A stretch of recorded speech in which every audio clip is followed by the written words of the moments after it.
thanks for joining us from our studios in Israel. I'm Aaron Porras here with ILTV's Morning Briefing.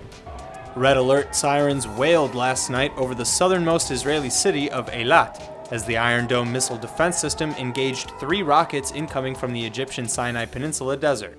A 4th rocket was ignored as it fell over open terrain, and there were no reported injuries or damages. According to Eilat city officials, however, at least 5 people were treated for related anxiety attacks.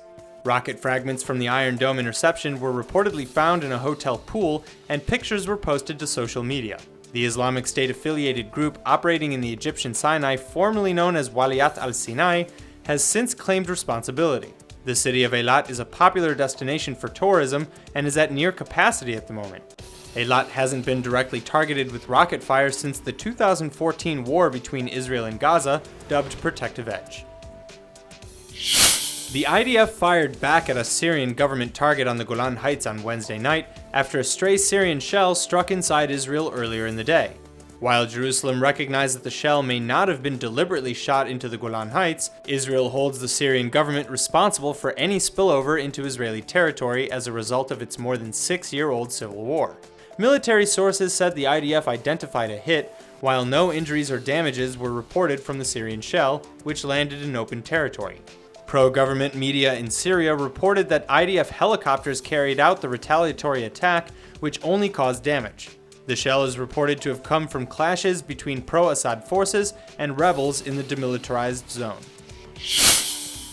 Gazan officials said 2 Palestinians were killed and 5 were wounded when a smuggling tunnel collapsed on Thursday in what Hamas is calling an Israeli airstrike. The terrorist organization said the attack came as a response to rocket fire from the Sinai Peninsula the night prior, which hit the Red Sea coastal city of Eilat. Israel denied that it played a role in the attack, though.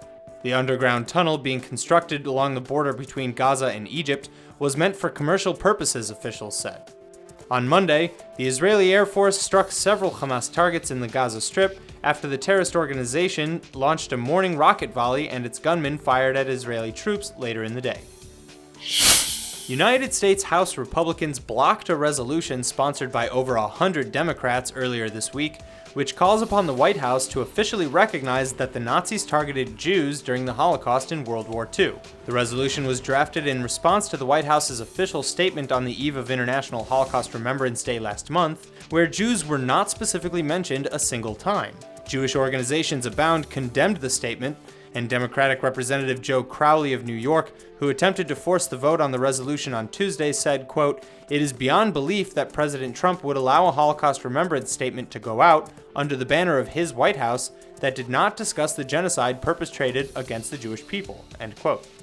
The White House statement read, quote, "It is with a heavy heart and somber mind that we remember and honor the victims, survivors, heroes of the Holocaust.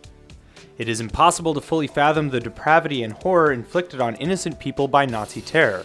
Yet we know that in the darkest hours of humanity, light shines the brightest. As we remember those who died, we are deeply grateful to those who risked their lives to save the innocent.